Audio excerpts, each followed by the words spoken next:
So, hi guys. Mm, Medyo matagal-tagal akong nag-ano. Pero nag-post na rin ako dun sa Blue Up about this. Then, makwento ko na lang din siya, no? Kaya para mas maganda kasi kung nakukwento kasi with feelings to yun. Kaysa doon sa post, tapos binabasa mo lang. So, i-share ko lang yung about sa aking US visa interview. So, lahat ng mga requirements, kinumpleto ko talaga siya, and then over-prepared po talaga ako. Actually, yung NVC stage ko, umabot po siya ng 1 month and 2 weeks po. Kasi po, nagkamali po ako. Yung pagkakamali namin is, hindi namin siya nasabay-sabay ng upload. So, yung meron kaming ibang documents doon na nahuli ng upload. So kapag ano nag-adds up kasi siya ng time sa waiting times. So nangyari, supposed to be 3 weeks lang dapat or 2 weeks lang dapat. So nagdagdagan na naman siya. So naging 1 month and 2 weeks. And then after that, after nung DQ, yung documentary qualified kami ng 1 month and 2 weeks, nagantay na naman kami ng Actually, ako nag-anta ko ng 2 months and 2 weeks. 2 and a half. Tapos, nag-antay ako bago ako nakatanggap ng interview letter. So, sa interview letter na yon, natanggap ko siya ng August 12. Ang nakalagay doon sa interview letter ko, ang interview date ko is October 8. So, 2 buwan siya. So, sa loob po ng 2 buwan na yun, gaganapin mo or gagawin mo yung biometric mo at saka yung schedule mo yung biometric at saka yung ngang medical. Yun. Tapos, akala ko okay na lahat. Alam mo yun, ready na talaga ako. Sobrang pagod ko. Sobrang dami ng mga ginawa ko, kumuha ko ng police clearance from Korea, kumuha ko ng ganito, ng ganyan. Tapos, sa Maynila kasi ako nakatira noon, nagre-rent ako doon. So, nangyari, puro ako angkas, tapos mainit, pasok sa aircon, mainit, pasok sa malamig na lugar, tapos sobrang pagod, pagbalik, nauulanan ako, tapos nagmumotor kasi ako para hindi ako malate. Yun na nangyari sa akin. So, before ng medical ko, nagkasakit ako. So, akala ko okay lang yun kasi nga,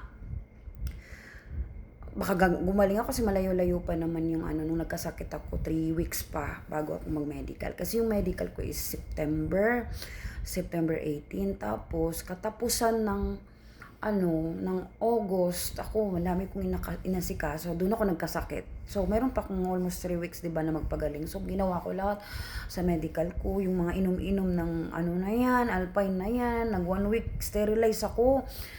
Para lang parang ng baga daw, ganyan-ganyan. May mga kung ano-ano na lang ininom ko talaga para gumaling. Tapos uminom na ako ng mga patanggal ng ubo, sipon, lahat-lahat, kung ano na talaga.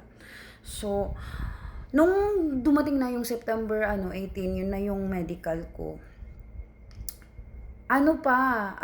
Medyo gumaling na yung ubo ko, wala na ang ubo. Pero may sipon ako, pero hindi na siya yung tumutulo or something like that. Yung na lang siya, yung parang pag so, parang mararamdaman mo na lang na nagka-clog talaga. Tapos yun, nag-medical ako. Akala ko okay talaga ako lahat. As in, ang nangyari, yun, nasputum ako. Hindi man sinabi sa akin hindi na rin naman ako nagtanong, hindi naman sinabi sa akin bakit ako na sputum. Pero ang hula ko, kasi hindi na ako nagtanong dahil sobrang sama na ng loob ko eh.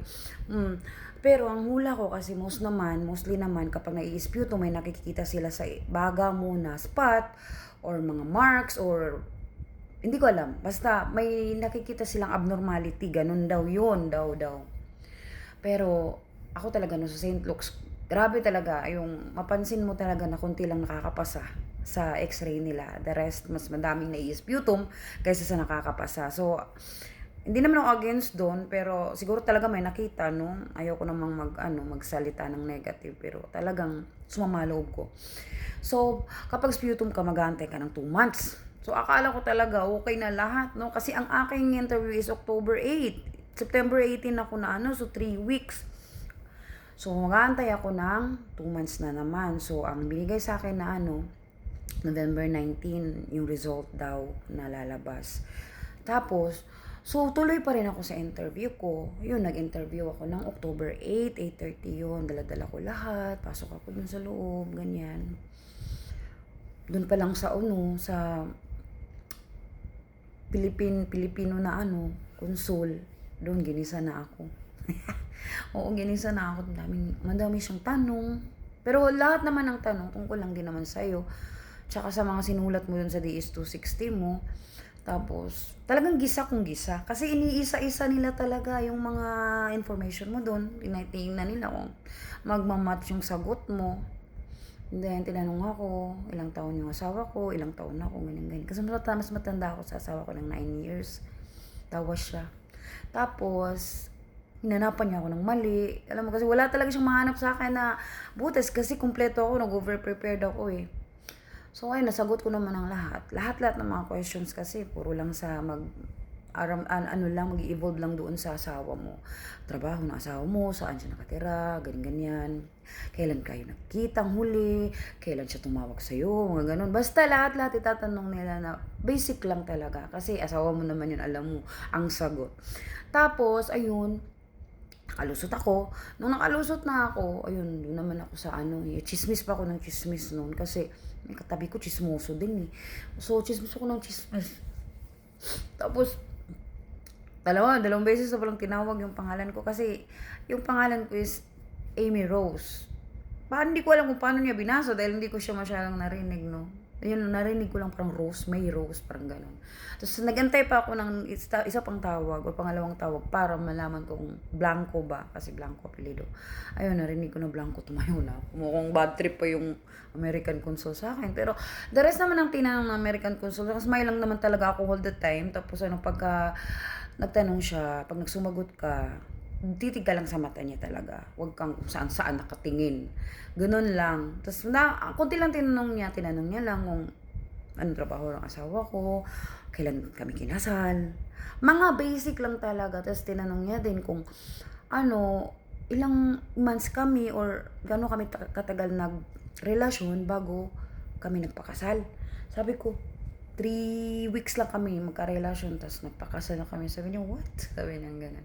Pero, alam mo, hindi siya tapos sabi niya, nag-Korea ka, ganyan. Sa Korea ko siya nakita, ganyan lang ako.